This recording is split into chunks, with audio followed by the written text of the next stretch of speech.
छांगुर उर्फ जलालुद्दीन एक ऐसा नाम जो बीते 7 दिनों से चर्चा में बना हुआ है। छांगुर को यूपी एसटीएफ ने धर्मांतरण के आरोप में गिरफ्तार किया, लेकिन अब खुलासा हुआ है कि छांगुर तो जल्लादों से भी ज्यादा और माफियाओं जैसी हेकड़ी दिखाने वाला शख्स निकला। उसे मुख्तार गैंग का सपोर्ट मिलने का दावा किया जा रहा है। हिंदू बेटियों का दुश्मन बताया जा रहा है। छांगुर की अगर कोई नहीं सुनता तो वो उसे गोली तक मरवा देता था। उसके पास हिंदुओं को मुसलमान बनाने के लिए अथाह पैसा था और वो भी कोडवर्ड के साथ इस पूरे काम को अंजाम दिया करता। ऐसी कमांडो फोर्स उसने तैयार कर रखी थी जो 500 करोड़ के आसामी बन चुके छांगुर की धर्मांतरण साजिशों को स्टेप बाय स्टेप आगे बढ़ाते थे। किस तरह छांगुर ने हिंदू लड़कियों के साथ छल किया, कौन कौन उसके साथ इसमें मिला हुआ था और अब उसके इस गुनाह का क्या अंजाम होने वाला है, योगी कौन सी ऐसी सजा उसे देने वाले हैं, चलिए आपको दिखाते हैं हमारी फुल इन्वेस्टिगेशन रिपोर्ट इस टेली सीरीज में। करीब 4000 हिंदुओं का धर्मांतरण, सरकारी जमीन पर अवैध कब्जा, मनी लॉन्ड्रिंग का आरोप और 500 करोड़ की विदेशी फंडिंग।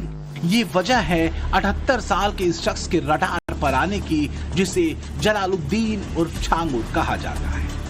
धर्मांतरण का 2 तरह का खेल होता है इनके यहाँ। एक होता है प्रेम जाल में फंसाना, दूसरा होता है आर्थिक रूप से प्रलोभन, जो कमजोर वर्ग होता है, निर्बल वर्ग होता है उसका। इस गैंग ने जहाँ जहाँ अवैध संपत्ति अर्जित की है, अवैध धन का इस्तेमाल करके, उन सभी की भी जानकारी की जाएगी तथा अवैध संपत्तियों को जब्तीकरण की कार्रवाई तथा उन्हें डिमोलिश करने की कार्रवाई भी की जाएगी। शॉर्टकट के रास्ते अरबपति बनना, गजवाए हिंद का सपना और यूपी का नया मुख्तार अंसारी बनने की हसरतें, ये सब दम तोड़ रही हैं। हमको बोले कि अगर नहीं करोगे, इतना पैसा तुम्हारे पास हम खर्चा किए हैं तो तुमको गोली से मार दिया जाएगा। बलरामपुर में आपने देखा होगा, एक जल्लाद को हम लोगों ने वहां पे भी गिरफ्तार किया है। कैसे वहां हिंदू बहन बेटियों के इज्जत के साथ खिलवाड़ करता था, पैसे में सौदेबाजी करता था, लेकिन अब ऐसे तत्वों के साथ सख्ती की जा रही है। खुद की कमांडो फोर्स, सीसीटीवी कैमरों की मुस्तैदी और कई बड़े लोगों से संबंध, सब के सब धरे रह गए। योगी की पुलिस ने छांगुर को चंगुल में ले लिया। सैकड़ों महिलाओं का इसमें धर्मांतरण कराया। ये पाखंडी बाबा है, पाखंडी मौलाना है। काफी प्रॉपर्टी उसकी तलौला में शोरूम खोल रखा है, एक घर बगल में बनवा रखा है, एक कोठी बनवा रखा है। जो कभी अंगूठी बेचकर 5-5 रुपए कमाता था, जो गांव-गांव लोगों को नग पहनाकर 2 वक्त की रोटी बमुश्किल खा पाता था, वो छांगुर यूपी में धर्मांतरण गैंग का मास्टरमाइंड निकला।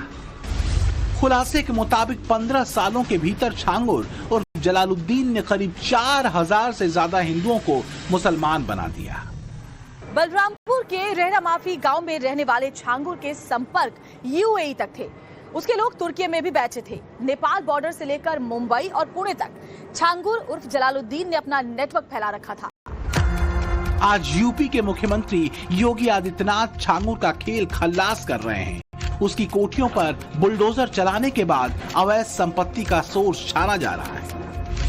लेकिन सवाल है कि छांगुर कैसे इतने सालों तक अपनी दुकान चलाता रहा, कैसे धर्म को धंधा बनाकर उसने धर्मांतरण कराना शुरू कर दिया और माफिया मुख्तार अंसारी के गैंग से क्यों गठजोड़ करना शुरू कर दिया। ये समझने के लिए छांगुर के साथ लखनऊ के एक होटल में 2 महीने तक रुकने वाली उस महिला को जानना जरूरी है, जिसने जलालुद्दीन को पीर, बाबा और भी बहुत कुछ कई उपनाम दिलाने की कोशिश की। तमिलनाडु की रहने वाली नीतू की शादी नवीन वोरा से होती है। उनके पास करोड़ों की संपत्ति थी, सब कुछ सही था, लेकिन प्रेगनेंसी में दिक्कतों के चलते वो परेशान थे और इसी दौरान उनकी मुलाकात मुंबई में होती है छांगुर से, जो कि खुद को बाबा बताता है। अंगूठियां और नग बेचने वाले छांगुर ने अपनी जिंदगी में इतना पैसा नहीं देखा था, इसलिए उसने अपना दांव चल दिया। पहले तो नीतू को अंगूठियां पहनाकर भरोसा जीता और फिर उसका धर्म परिवर्तन करा दिया।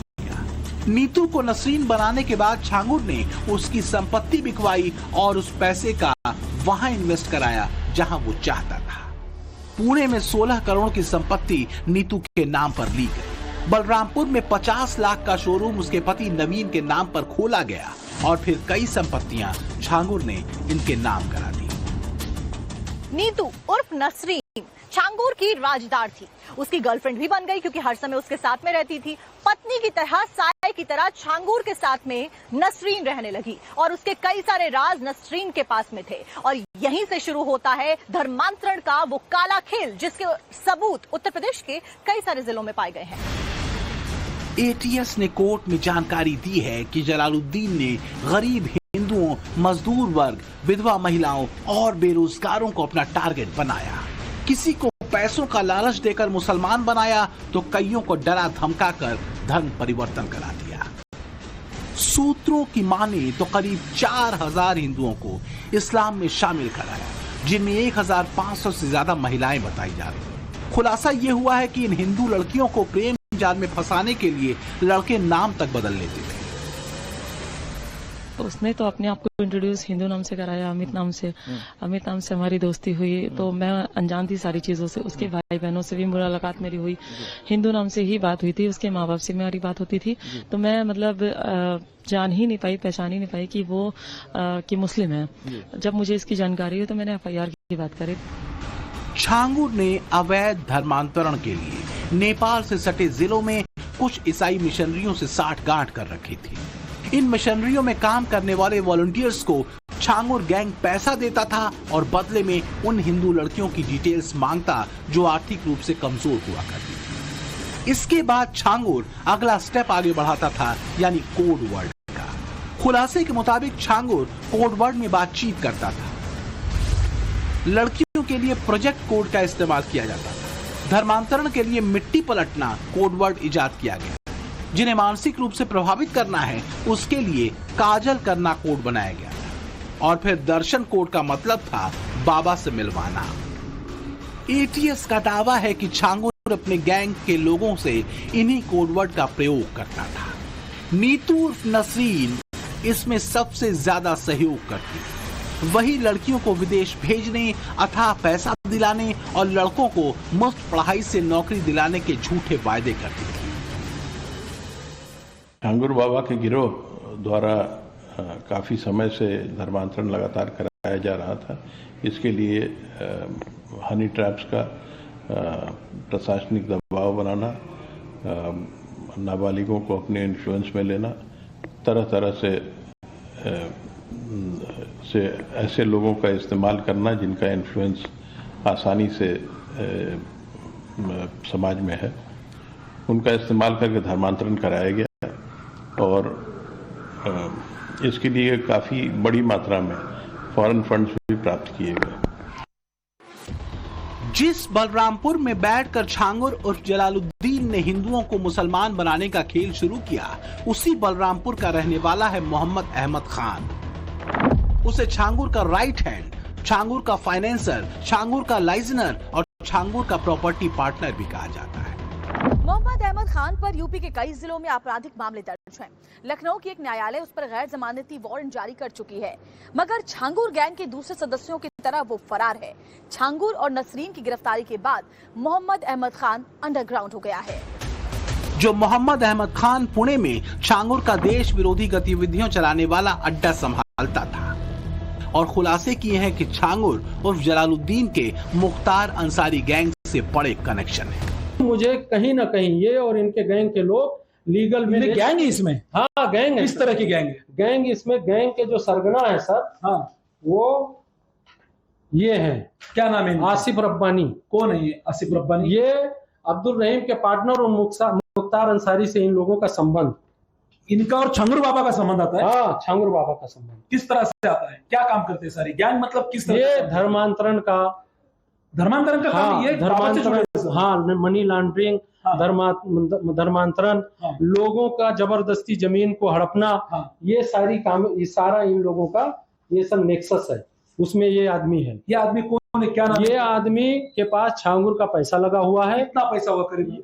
अब इसने तो 200 करोड़ का संपत्ति करीब हड़पा है उतरौला में सर। उतरौला में। में इनका नाम क्या है? इसमें ये एजाज मुस्तफा है। खुलासा हुआ है कि छांगुर गैंग में काम करने वाले रब्बानी का IS 191 गैंग से डायरेक्ट कनेक्शन है और उसी के जरिए छांगुर ने बहुत बड़ी हसरतें पाल रखी थी। सूत्रों के मुताबिक छांगुर गैंग ने मुख्तार के कुछ गुर्गों से जमीन की खरीद फरोख्त की। ये प्रॉपर्टी जौनपुर, वाराणसी और प्रयागराज में बताई जा रही है। अवैध फंडिंग के जरिए छांगुर उर्फ जलालुद्दीन ये चाहता था कि वो हॉस्पिटल बनवाए। उसकी प्लानिंग बलरामपुर में जो अवैध जमीन पर बुलडोजर एक्शन हुआ है उसके ऊपर भी यही थी। वो ये चाहता था कि वो गरीबों की बीमारी का ये बहाने से उन्हें इस्लाम से जोड़े और वो ये करता भी था। उसकी ये भी प्लानिंग थी कि जिस तरीके से माफिया गैंग था मुख्तार अंसारी का, उसी तरीके से उसको वो ऑपरेट करना चाहता था। वो चाहता था कि पूरे यूपी में उसका नेटवर्क बन जाए। खुलासा ये भी है कि विवादित जमीनों पर छांगुर गैंग और मुख्तार के गुर्गों की खास नजर रहती थी। इसके लिए बाकायदा जमीन का पता और उसके मालिक का नाम नोट किया जाता था, फिर इशारा मिलते ही प्लान एक्टिव कर दिया जाता। हालांकि ये इन्वेस्टिगेशन का पार्ट है कि मुख्तार के मिट्टी में दफन होने के बाद उसके गैंग ने जमीन कब्जाने के लिए जो धमकियां देनी शुरू की हैं, क्या उसमें छांगुर की भी मिली भगत है? क्योंकि इसी तरह के आरोप कई बार माफिया के गुर्गों पर लग चुके हैं। हर आदमी चौंक जाता है, कितना पैसा आ रहा है, कहाँ से आ रहा है, लेकिन अब किसी से क्या मतलब है। लेकिन ये सब बातें जो धीरे धीरे सामने आया तो पता चला कि भाई ऐसी ऐसी बात है, धर्मांतरण हो रहा है या कुछ हो रहा है। बाकी तो मीडिया के द्वारा पता सब हर आदमी को चला है, वैसे तो कोई समझ नहीं पा रहा था। पैसे के दम पे लोगों को धर्म परिवर्तन कराता था ये, पैसे के लालच देके कि हम तुमको इतना पैसा देंगे, अपने जैसे लोगों को छोड़ के उनका ब्रेन वॉश करके सैकड़ों महिलाओं का इसने धर्मांतरण कराया। ये पाखंडी बाबा है, पाखंडी मौलाना है। ये तो इसको और भी पहले ही ये बुलडोजर से गिरवा देना चाहिए। अगर समाजवादी पार्टी की सरकार होती, माननीय अखिलेश जी होते, तो ये बिल्डिंग नहीं गिरता, क्योंकि समाजवादी का पार्टी के ही संरक्षण में से चल रहा था। प्रयागराज की जिस प्रॉपर्टी को लेकर छांगुर और मोहम्मद अहमद खान के बीच विवाद हुआ, बताया जा रहा है कि उसे लेकर माफिया अतीक अहमद का गैंग भी सक्रिय था। अतीक के गुर्गे उन जमीनों को बेच रहे हैं जिन्हें योगी सरकार कुर्क करना चाहती है। इस पैसे से अतीक गैंग अपनी फरारी काटना चाहता है, जबकि छांगुर उस संपत्ति को धर्म परिवर्तन का अड्डा बनाना चाहता था। छांगुर यूपी के टॉप माफियाओं की लिस्ट में नहीं था, लेकिन उसका गैंग कुछ इसी तरह के रास्ते पर चल पड़ा था। जिसने सुन ली उसे पास बुला लिया और जिसने अनदेखा किया उसे गोली मारने की धमकियां देना शुरू कर दिया। छांगुर बाबा कुछ दिन 6-7 महीना काम किए, उसके बाद वो बोले कि अपना धर्म परिवर्तन बदल दो, हम तुमको इतना पैसा देंगे, तुम्हारे बच्चे का शादी हो जाएगा, तुम्हारे बच्चे का बिल्कुल अच्छे से रखेंगे, तुम्हारा घर बन जाएगा, गाड़ी हो जाएगा, और उसके बाद में यहाँ बोले कि तुम्हारा भी जिंदगी संवर जाएगा।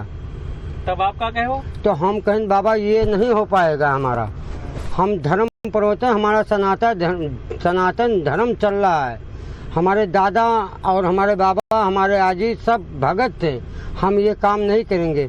तो हमको बोले कि अगर नहीं करोगे, इतना पैसा तुम्हारे पास हम खर्चा किए हैं, तो तुमको गोली से मार दिया जाएगा।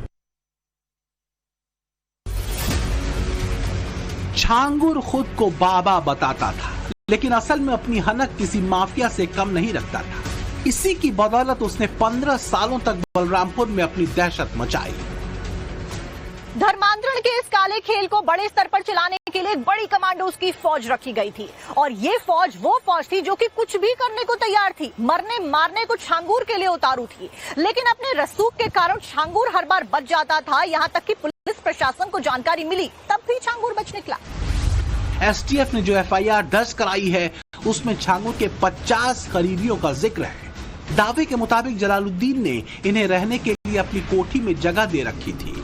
इनके खाने पीने का खर्च भी वही उठाता था। छांगुर की कमांडो फोर्स भय, दबाव और हिंसा के साथ साथ ब्रेन वॉश भी करती थी।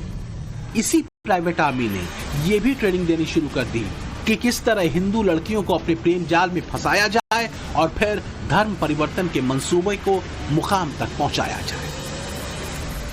वो जान से मरवा चुके हैं एक लोगों को, तो हमें मरवाने कौन सी बड़ी बात है। अबू हुरैरा अंसारी जान से मरवा चुके हैं किसी लड़की को। जी, उनके भाई की शादी हुई थी एक हिंदू महिला से, उसके मुताबिक वो नहीं चल रही थी तो उसको जान से मार दिया था।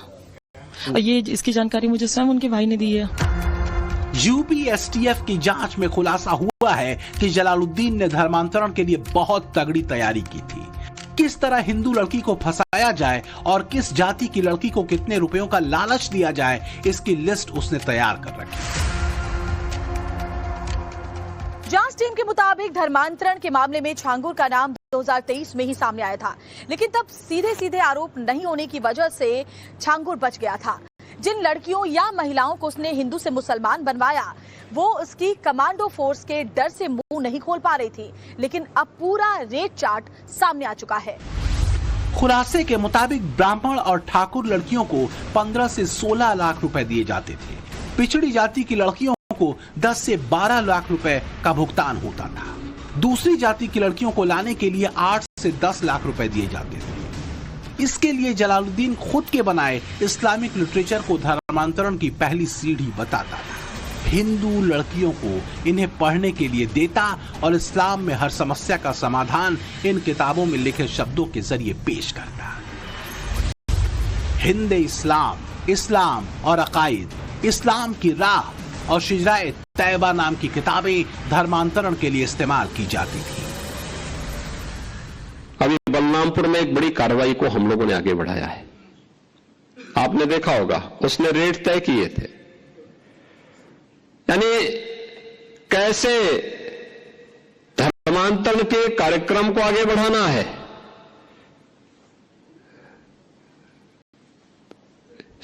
हिंदुओं में, ब्राह्मण में, क्षत्रिय में, सिखों में, अन्य ओबीसी जातियों में, अनुसूचित जाति जनजाति के लोगों को कैसे धर्मांतरित करना, सबके रेट उसने तय किए हुए थे। विदेशों से उसमें धनराशि आ रही थी। आप सोचिए, 100 करोड़ से अधिक का ट्रांजैक्शन अब तक उसके 40 खातों में प्राप्त हुआ है। खंडहर हो चुकी ये इमारत कभी छांगुर की कोठी हुआ करती थी, धर्मांतरण का अड्डा और उसकी कमांडो फोर्स का ठिकाना। योगी के प्रशासन ने इसे गिराने के लिए पहले 2 बुलडोजर लगाए और फिर कुल 10 बुलडोजर का इस्तेमाल किया। 3 बीघा जमीन में फैली इस कोठी को बनाने में 3 करोड़ से ज्यादा का खर्च आया था। इस कोठी में आलीशान मार्बल लगा हुआ है और कई चीजें 5 स्टार होटल की तरह है। कोठी में बाहर से आने वाले लोगों पर नजर रखने के लिए 10 सीसीटीवी कैमरे लगाए गए थे। अनजान लोगों की एंट्री रोकने के लिए चारों तरफ बाउंड्री वॉल बनाई गई थी, जिस पर रात के वक्त करंट दौड़ाया जाता था। मेन गेट से कोठी तक पहुंचने के लिए 500 मीटर की प्राइवेट रोड बनाई गई थी, जिसका खर्च खुद छांगुर ने उठाया था। छांगुर की इस कोठी में विदेशी नस्ल के कुत्ते भी मिले हैं, जिसमें जर्मन शेफर्ड, ब्लैक डॉग और बुलडॉग शामिल है। घोड़ों के लिए अस्तबल भी इस कोठी में बनाया गया। ग्राम समाज की जमीन पर कब्जा करके बनाई गई इसी कोठी के आसपास ऐसी जमीन है जिस पर छांगुर की कई सालों से नजर थी। जांच में यह भी सामने आया है कि हिंदुओं का धर्म परिवर्तन कराने और देश विरोधी गतिविधियों के लिए छांगुर की टीम ने सबसे ज्यादा खर्च अयोध्या में किया था। यूपी के श्रावस्ती में छांगुर के इसी नेटवर्क को खंगालने के लिए पुलिस ने छापेमारी की तो मदरसे में कई लड़कियों को पाया गया। पुलिस के मुताबिक 3 मई को इसी मदरसे को सील किया गया था, मगर 10 मई को इसे फिर से खोल दिया गया। अब मदरसे में पढ़ने वाली छात्राओं की डिटेल वेरिफिकेशन कराई जा रही है। इसमें कुछ गोपनीय सूचना इस प्रकार की प्राप्त हुई थी।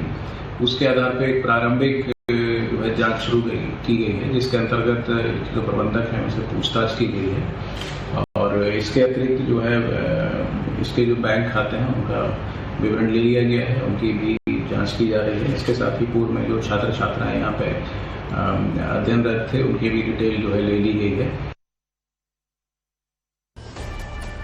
जमालुद्दीन उर्फ छांगुर के फकीरी पहचान वाले पहनावे को देखकर कोई भी अंदाजा लगा सकता है कि वो धर्मांतरण के लिए करोड़ों की रकम का इंतजाम करके बैठा है और उसके कनेक्शन हिंदुस्तान ही नहीं दुनिया के कई मुस्लिम देशों में हैं। एसटीएफ की जांच में सामने आया है कि उसे संयुक्त अरब अमीरात, सऊदी अरब, तुर्की और पाकिस्तान से फंडिंग होती है। जांच एजेंसियों को 200 करोड़ की अवैध फंडिंग के बारे में पता चल चुका है, लेकिन अभी 300 करोड़ के लेन देन के बारे में जानकारी मिलना बाकी है। लेकिन एटीएस सूत्रों को यह पता चला है कि 300 करोड़ की विदेशी रकम नेपाल के रास्ते से आई थी छांगुर उर्फ जलालुद्दीन के पास। हवाला की रकम के लिए नेपाल में 100 बैंक खाते खुलवाए गए। एजेंट कमीशन इस रकम को नेपाल करेंसी में निकालते और फिर छांगुर के गैंग तक पहुंचा देते।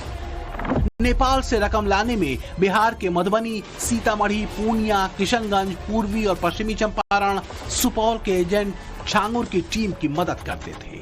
बहराइच, श्रावस्ती, बलरामपुर, सिद्धार्थनगर, लखीमपुर खीरी और महाराजगंज में बैठे मनी एक्सचेंजर उस नेपाली करेंसी को भारतीय मुद्रा में बदलवाते थे। इसके बाद धर्म परिवर्तन में इसी रकम का इस्तेमाल किया जाता था। छांगुर के मायालोक की महिमा का बखान कराने के लिए ये पैसा बहाया जाता। धर्मांतरण के लिए एक रेट कार्ड्स थे जो इनके एजेंट्स को धन दिया जाता था, काफी बड़े अमाउंट में था। जो फॉरेन फंडिंग हुई वो लगभग 40 अकाउंट्स में आई। इन सभी अकाउंट्स की जानकारी एटीएस को है। किन स्रोतों से यह धन प्राप्त हुआ उसके बारे में एटीएस लगातार जानकारी प्राप्त कर रही है। जलालुद्दीन ने बलरामपुर और आजमगढ़ को इस्लामिक केंद्र बनाने की मंशा पाल रखी थी। वो गजवाए हिंद के लिए यहाँ अपने मजबूत ठिकानों को बनाने में जुटा था। जानकारी के मुताबिक छांगुर उस बड़े प्लान का हिस्सा था जो कि भारत को एक मुस्लिम राष्ट्र में बनता हुआ देखना चाहता था। यही कारण था कि यूपी के बलरामपुर में उसने मदरसा खोलने की सोच रखी थी और दावा सेंटर खोलने की सोच भी उसके मन में थी। वो चाहता था कि शरीयत कानून लागू हो, वो उसका हिमायती भी था। जांच में ये भी पता चला है कि जलालुद्दीन और छांगुर ने देश विरोधी गतिविधियों को अंजाम देने के लिए 40 से 50 बार इस्लामिक मुल्कों की यात्रा की। इस दौरान विदेशी फंडिंग और रैकेट को चलाने के लिए अपने आकाओं से संपर्क साधा। नीतू से नसीन बनी छांगुर की सबसे विश्वास पात्र महिला के 8 बैंक खाते हैं। इनमें 24 फरवरी से 28 जून 2021 तक 13 करोड़ 90 लाख रुपए आए।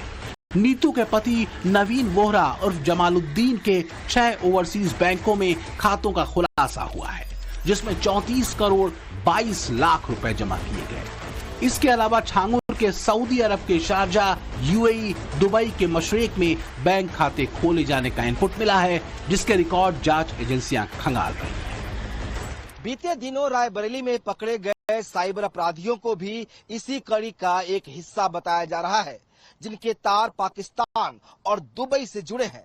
दावा किया जा रहा है कि इस गिरोह ने करीब 700 करोड़ रुपए का लेन देन किया है। अयोध्या के अलावा लखनऊ, बलरामपुर और गोंडा में भी करोड़ों रुपए भेजे गए हैं। मगर अब छांगुर के समूचे नेक्सस पर नजर है, जिसके लिए ईडी ने जांच शुरू कर दी है। 106 करोड़ की रकम को मनी लॉन्ड्रिंग केस के तहत रडार पर लिया गया है। महाराष्ट्र के उन ठिकानों का भी हिसाब किताब होना है जिन्हें छांगुर एंड गैंग ने यूपी के बाद धर्मांतरण का सेंटर बना रखा था। उनका उत्तर प्रदेश में उसका ख्याल रखने के लिए हमारे योगी जी काफी है। उसका बचा कुचा जो ख्याल उसको महाराष्ट्र में रखना है, तो जिधर जिधर उसका कोई रहेगा उसको अपने जगह दिखाने का काम, या तो योगी जी के भाषे में मिट्टी में मिलाने का काम हम लोग जरूर करेंगे। इतना आपके माध्यम से कहूँगा। यूपी के बलरामपुर में एक गांव है रेहरा माफी, मुस्लिम बहुल इलाका। ये गांव एक हफ्ते से सुर्खियों में है और वजह है 78 साल का जलालुद्दीन उर्फ छांगुर। पिता की मौत के बाद छांगुर इसी गांव में रहने लगा और फिर 4 भाइयों में सबसे छोटे छांगुर ने गांव-गांव कपड़ा बेचा और फिर अंगूठी और नग बेचने का काम करने लगा। बचपन गुर्बत में बीता, इसलिए शादी के बाद बच्चों की पढ़ाई लिखाई पर ध्यान नहीं दिया। लेकिन 2011 में अचानक छांगुर राजनीति में उतर गया। 2011 में बेगम कुतुबनिशा को चुनाव लड़वाया और वो प्रधान हो गई। 2016 में भी छांगुर की पत्नी ने प्रधानी का चुनाव जीता। 2021 में ग्राम पंचायत के चुनाव में उसने अपने बेटे महबूब को मैदान में उतारा, लेकिन वो हार गया। थोड़ा बहुत पैसा पास आया तो छांगुर मुंबई पहुंच गया और यही उसने बड़े बड़े घरों में जाकर अंगूठियां पहनाने का सिलसिला शुरू किया। छांगुर जो है एक जात के फकीर थे, रेहड़ा माफी के थे, हमारे पड़ोसी थे, तो उनको तो हम बचपने से जान रहे हैं। पहले जो है अपना जो है ये चंदा वंदा वसूलते थे, अंगूठी बेचते थे। अब उसके बाद में प्रधान हुए दो बार। अब प्रधान के बाद में जो है अब राजनीतिक विषय में राजनीति में आ गए। अब राजनीति में आने के बाद में क्या हुआ, क्या कैसे बढ़े, क्या हुआ, इसके विषय में हमें जानकारी नहीं। आज के 4-5 साल पहले की बात है। अंगूठी बेचता था, अंगूठी का जो नग होता है 10-5 रुपए करके बाजार में जाकर बेचता था काफी दिनों तक। फिर उसके बाद में इसने मस्जिद और मजार के नाम पे चंदा भी काटा, तस्वीर बनवाकर। अपनी ग्राम सभा का एक बार प्रधान भी बना। फिर ऑटोमेटिक 4-5 साल से गायब था ये। 4-5 साल बाद आया तो यहाँ पे उसकी लग्जरी गाड़ी है, कई बिल्डिंगें हैं। छांगुर मुंबई में नीतू से मिला और फिर गांव वापस लौटा तो अलग तेवर और कलेवर के साथ। इस बार उसके पास अथाह पैसा था। देखते ही देखते आलीशान कोठी बनवा ली और फिर इस्लामिक मुल्कों से इतना पैसा अवैध तरीके से आया कि बलरामपुर में धर्मांतरण का मास्टरमाइंड बन गया। हालांकि अब छांगुर की कुंडली में राहु और केतु का मिलन हो गया है और बाबा पूरी तैयारी के साथ बैठे। ब्यूरो रिपोर्ट, टाइम्स नाउ, नव भारत।